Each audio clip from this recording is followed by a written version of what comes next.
guys, let's do a pregnancy bump update. So I am now, get this baby out of me, weeks along. The baby is the size of a fucking whale and what sounds like at least 5 painful stitches.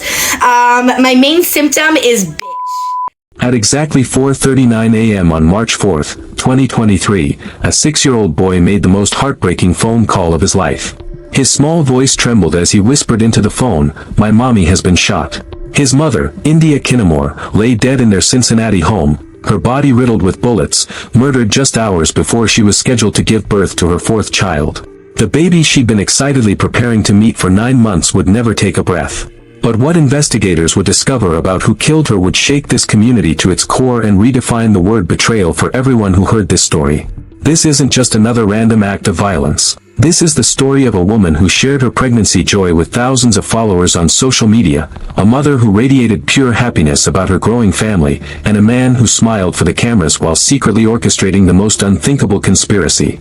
Before we dive into this shocking case, if you're passionate about true crime stories that expose the darkest sides of human nature, please hit that like button right now. It helps more people discover cases like India's that deserve to be heard. Make sure you subscribe and turn on notifications so you never miss our deep dives into cases that will leave you questioning everything. And please, share this video because India's story needs to reach as many people as possible. Stories like hers save lives by showing us the warning signs we all need to recognize. What you're about to hear involves a crime scene so carefully staged it fooled investigators for years, digital evidence that would take police nearly 3 years to piece together, and a betrayal so cold-blooded that when you learn who pulled the trigger and who ordered them to do it, you'll question everything you think you know about trust and love. If stories like this fascinate you the way they fascinate me, make sure you hit that subscribe button because we dive deep into cases exactly like this every single week. Today, we're going to uncover how a loving mother's excitement about meeting her baby became her death sentence. We'll explore the digital breadcrumbs that finally caught her killers, and I'm going to reveal how one seemingly innocent detail, a simple work request, unraveled an elaborate murder conspiracy that had been hiding in plain sight. Pay close attention to the timeline I'm about to share with you, because when you hear when certain things happened, when certain requests were made, your jaw is going to hit the floor. Let me introduce you to India Kinamore. At 26 years old, India had found her voice in the most authentic way possible. She wasn't chasing viral fame or trying to become the next big influencer. Instead, she used TikTok to share the real, unfiltered experience of motherhood. Her content was genuine conversations about pregnancy struggles, tender moments with her 6-year-old son, and the kind of parenting advice that only comes from someone who's lived it. India had this warmth that just radiated through the screen. When she talked about reading bedtime stories or dealing with morning sickness, thousands of mothers felt like they were talking to a friend. She wasn't perfect, and she never pretended to be. She was real, and in a world full of curated perfection, that realness made her special. When India discovered she was pregnant with her 4th child, her initial reaction was honest in that way that made her followers love her. If you would have asked me a year ago, maybe even a couple months ago, did I want another kid?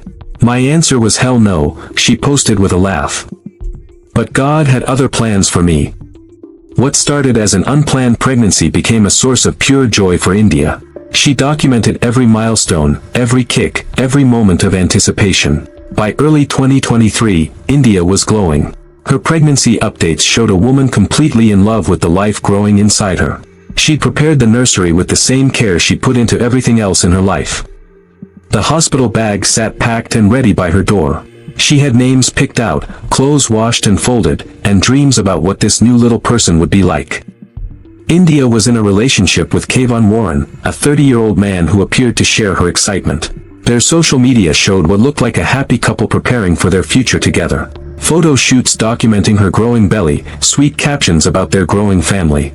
From the outside, everything looked perfect. But beneath the surface of those smiling photos, Kayvon Warren was living a lie so elaborate and so dangerous that it would cost India everything. While India was planning for new life, counting down days until March 4th when she was scheduled to be induced, Kayvon was making very different plans for that same date. Plans that would ensure India never made it to the hospital. Plans that involved recruiting 2 other men to help him solve what he saw as the problem of an unwanted pregnancy. March 3rd, 2023 was India's last full day of pregnancy. She spent it doing what any expectant mother would do on the eve of meeting her child. Final preparations, probably unable to sleep from excitement and nerves, maybe talking to her unborn baby about how tomorrow they'd finally meet face to face. Her 6-year-old son was staying with her that night, probably excited about becoming a big brother again. Kayvon Warren knew exactly where India would be, exactly what the next morning meant to their family, and exactly how vulnerable she was in those final hours before childbirth. What he chose to do with that knowledge would haunt everyone who loved India for the rest of their lives. As India drifted off to sleep in her quiet Coleraine Township apartment, she had no idea that 3 men were already moving through the darkness toward her home, carrying out a plan that had been weeks in the making. The morning of March 4th, 2023 should have been the most beautiful day of India's life. Instead, it became her last. At 4:39 a.m., while most of Cincinnati slept peacefully, the silence on Hidden Meadows Drive was shattered by gunfire. Multiple shots rang out from inside India's apartment, each one stealing away not just her life, but the future she'd been so carefully planning. India Kinamore was shot multiple times in her own home, in the place where she should have felt safest. Her unborn son, the baby she'd been talking to through her belly, the child she was supposed to meet in just a few hours, died with her. 2 lives, snuffed out in a matter of seconds by someone who had been trusted with their safety. But the most heartbreaking detail of this entire tragedy is what happened next. India's 6-year-old son, the little boy who should have been waking up excited about meeting his baby brother, instead discovered his mother's body lying in a pool of blood. Can you imagine the confusion, the terror, the absolute horror of that moment? This innocent child had to process a scene that would traumatize seasoned police officers. With the kind of presence of mind that no child should ever have to demonstrate, he called his grandmother. "My mommy has been shot," he said, his voice small and scared. "Somebody is in our house shooting and my mommy is screaming." Those words would haunt everyone who heard them, but they also became crucial evidence in what would eventually become a murder investigation that spanned nearly 3 years. When police and paramedics arrived at the scene, they found what appeared to be a burglary gone horribly wrong. Drawers had been pulled out and emptied, personal items were scattered across the floor, and the back door showed clear signs of forced entry. Everything about the scene screamed random break-in, wrong place wrong time, a pregnant woman who simply had the misfortune of being home when burglars struck. The staging was sophisticated, deliberate, and completely convincing. Whoever had done this had taken the time to make it look authentic, to create a narrative that would send investigators chasing shadows while the real killers walked free. For months, the community of Coleraine Township would live in fear, believing that violent burglars were prowling their neighborhood, looking for their next victim. Meanwhile, Kayvon Warren was playing the role of his life. Within hours of India's murder, he was posting on social media, sharing his grief with the world. "Baby, I'm hurting bad off this one. I love y'all," he wrote, and the responses poured in. Friends offered condolences, family members wrapped him in support, and the community rallied around what they believed was a man who had lost everything in one terrible moment. But as investigators would eventually discover, Kayvon Warren hadn't lost anything that morning. He had gotten exactly what he wanted. Detective work in Coleraine Township began immediately, but investigators were chasing the wrong story entirely. Everything about India's crime scene pointed to a burglary that had escalated into murder. The forced entry, the scattered belongings, the apparent search through her personal items, it all fit the pattern of a break-in gone wrong. So that's the direction the investigation headed, and that's exactly what her killers were counting on. Police canvassed the neighborhood, knocking on doors, asking residents if they'd seen anything suspicious in the early morning hours of March 4th. They pulled security footage from nearby apartments and businesses, looking for any sign of strangers prowling the area. They interviewed India's friends and family, trying to understand if she had any enemies, anyone who might want to hurt her. Every lead pointed to the same conclusion: this was a random act of violence by someone India had never met. Kayvon Warren was the picture of cooperation.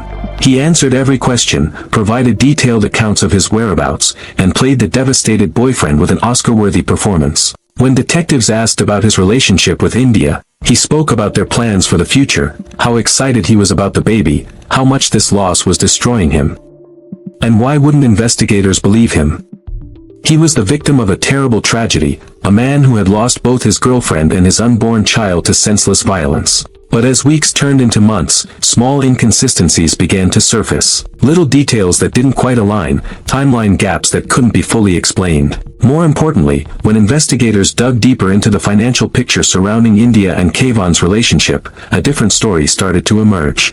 Kayvon Warren was drowning in debt. His home was facing foreclosure, credit cards were maxed out, and the prospect of child support for another child represented a financial burden he simply couldn't handle. But here's where things get really interesting. Friends and family members began sharing conversations they'd had with India about her pregnancy. Conversations where she mentioned that Kayvon had been pressuring her to terminate the pregnancy. She'd refused, absolutely determined to have her baby. Now, I want you to remember this detail about the pregnancy termination pressure, because it becomes absolutely crucial to understanding what happened next. India's refusal to end her pregnancy wasn't just a personal choice. It was signing her own death warrant, though she had no way of knowing it at the time. For India's family, especially her mother Terry Kinamore, watching the investigation stall was pure torture. Every day that passed without answers was another day that her daughter's killer walked free. Terry became the voice for India and her unborn grandson, attending every police briefing, pushing for updates, demanding that someone, somewhere, figure out who had destroyed her family. The community remained on edge, installing new security systems, checking locks obsessively, living with the fear that whoever had killed India might strike again. Parents walked their children to school, neighbors watched each other's homes more carefully, and everyone wondered if they could be next.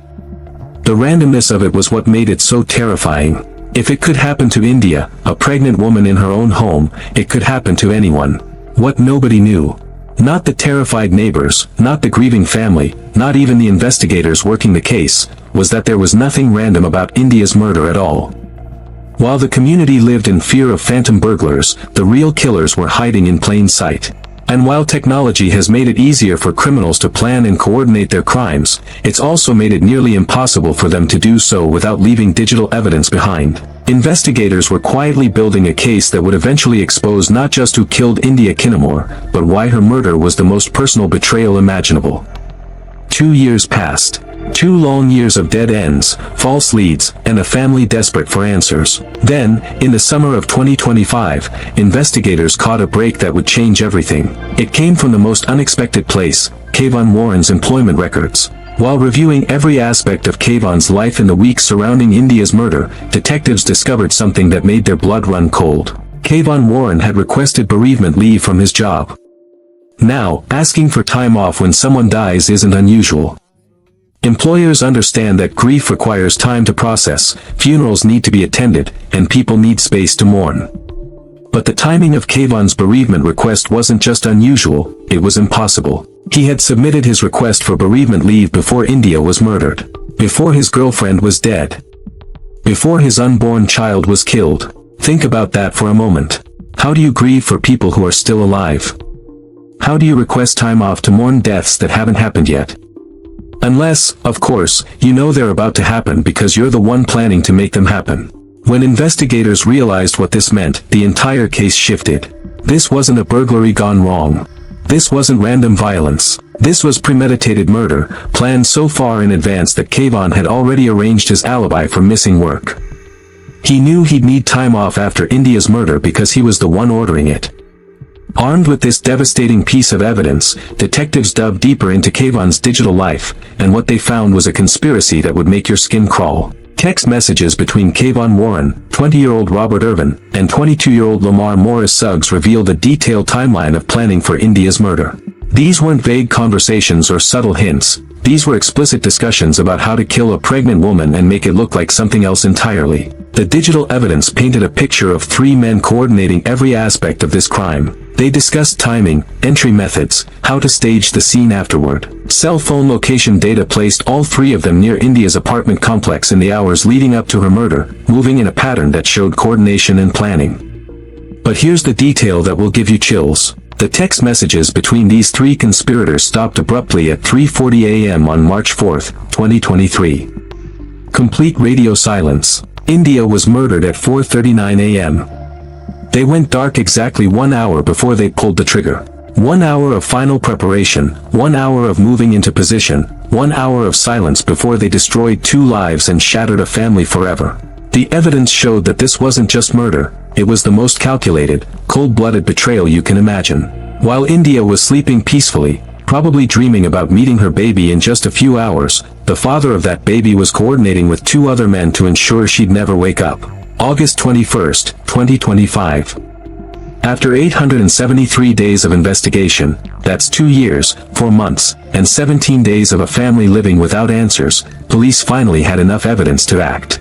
In coordinated arrests across Cincinnati that morning, the conspiracy that had hidden behind a staged burglary finally came crashing down. Robert Ervin was taken from his home, probably still believing he'd gotten away with the perfect crime. Kayvon Warren was arrested wherever he thought he was safe, his 2-year performance as the grieving boyfriend finally coming to an end. And Lamar Suggs. He was already behind bars on unrelated weapons charges when officers served him with murder warrants. 3 men who thought they'd committed the perfect crime discovered that in the digital age, there's no such thing. The evidence that prosecutors revealed was staggering. Kayvon Warren hadn't just been pressuring India to terminate her pregnancy, he'd been living an entirely double life.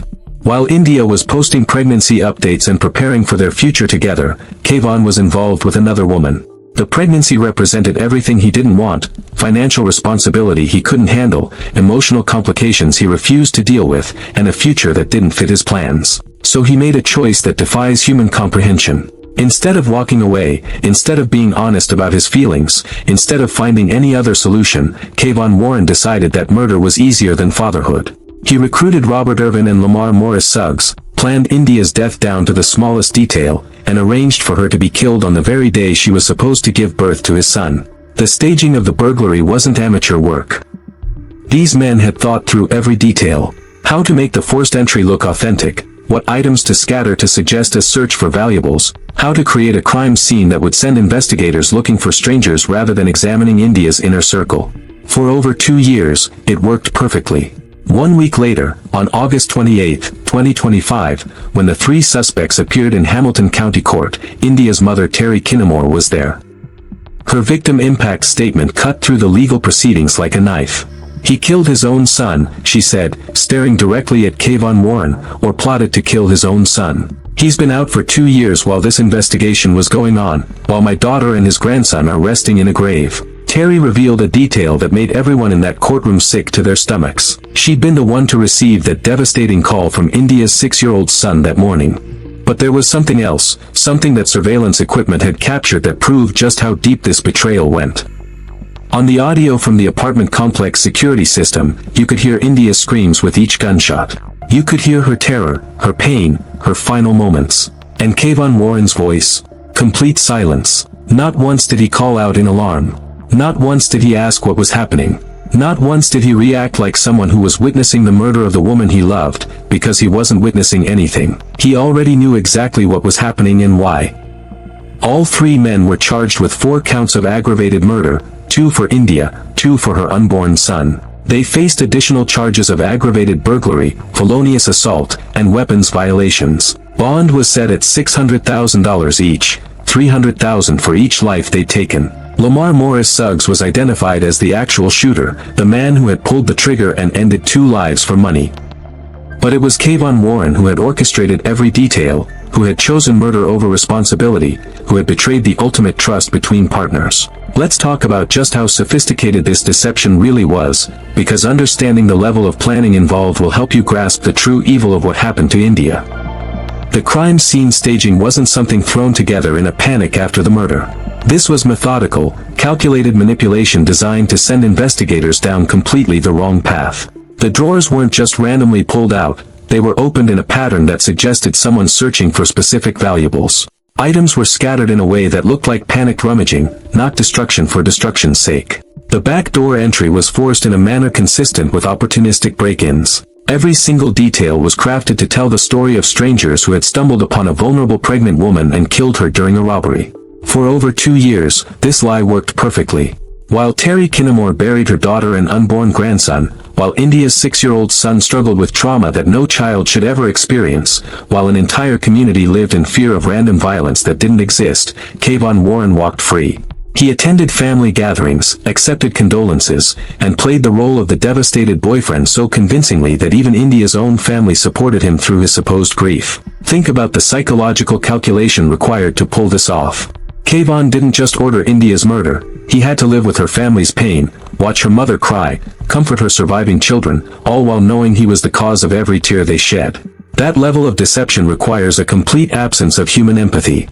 But here's what Kayvon Warren didn't understand about the modern world: everything leaves a digital footprint. Every text message, every phone call, every time your phone pings a cell tower, there's a record. When you're planning a murder in 2023, you're not just planning the crime itself, you're creating evidence of that crime with every digital interaction. The text messages between Warren, Ervin, and Suggs created a timeline so detailed it was like having a confession written in real time. Investigators could see when the plan was discussed, when logistics were worked out, when final arrangements were made. The cell phone location data didn't just place them near the scene, it showed their movement patterns, their coordination, their careful positioning before the attack. That bereavement leave request wasn't just evidence of premeditation, it was proof that Kayvon Warren was so confident in his plan that he was already preparing for its aftermath. He was so certain that India would be dead that he'd arranged his work schedule around her murder. This case exposes something that makes a lot of people uncomfortable to think about, but it's a reality that women face every day. The most dangerous time in an abusive relationship is often when a woman tries to leave or when she makes a choice her partner doesn't want her to make. For India, that choice was refusing to terminate her pregnancy. Her decision to bring life into this world became the reason her life was taken. Reproductive coercion, using pregnancy and reproductive choices to control a partner, is a form of domestic violence that doesn't get talked about enough. When Kayvon pressured India to end her pregnancy and she refused, he didn't see this as her exercising her right to choose. He saw it as her defying his control, and for someone with his mindset, that defiance was unacceptable. India Kinamore was so much more than the victim of a terrible crime. She was a creator who touched thousands of lives through her authentic sharing of the motherhood experience. Her TikTok wasn't about manufactured drama or artificial controversy. It was about real moments, real struggles, and real joy. When she talked about the challenges of pregnancy or shared sweet moments with her 6-year-old son, mothers across the country felt seen and understood. Her followers didn't just watch her content, they connected with her humanity. She gave advice about reading bedtime stories that actually worked, shared pregnancy symptoms with the kind of honesty that made other women feel less alone, and radiated a warmth that came through even on a phone screen. In a digital world full of pretense, India was genuinely herself, and that authenticity created a community of people who truly cared about her and her growing family. That 6-year-old boy, who showed incredible bravery in the most horrific moment of his childhood, will carry the trauma of finding his mother's body for the rest of his life. But he'll also carry something else, memories of a mother who loved deeply, who shared her excitement about bringing new life into the world, who faced the ultimate betrayal with a courage she didn't know she'd need. The counseling and support he'll require will be extensive, but he comes from a family, led by his grandmother Terry, that will never let him forget how much his mother loved him. This case should fundamentally change how we think about safety and trust. India's murder wasn't committed by a stranger lurking in the shadows, it was orchestrated by the person she trusted most. The father of her unborn child, the man who should have been protecting both of them, instead became their executioner. Kayvon Warren didn't just commit murder. He weaponized the most intimate relationship possible and turned love into a death sentence. The ripple effects of his choices go far beyond India and her unborn son.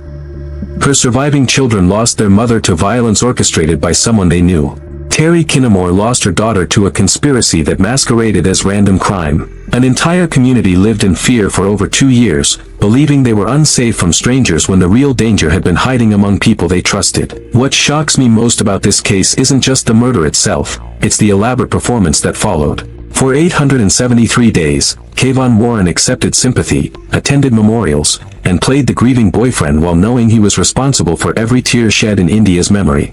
That kind of sustained deception reveals someone completely disconnected from human empathy, someone who saw the people around him not as fellow human beings but as objects to be manipulated. The trial is expected to begin in early 2026, and when it does, these 3 men will finally face justice for their calculated destruction of India's family.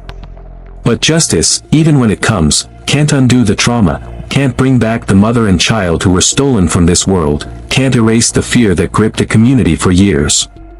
What happened to India Kinamore matters because her story exposes truths that make us uncomfortable but that we need to face. The person most likely to harm a woman isn't a stranger, it's someone she knows intimately.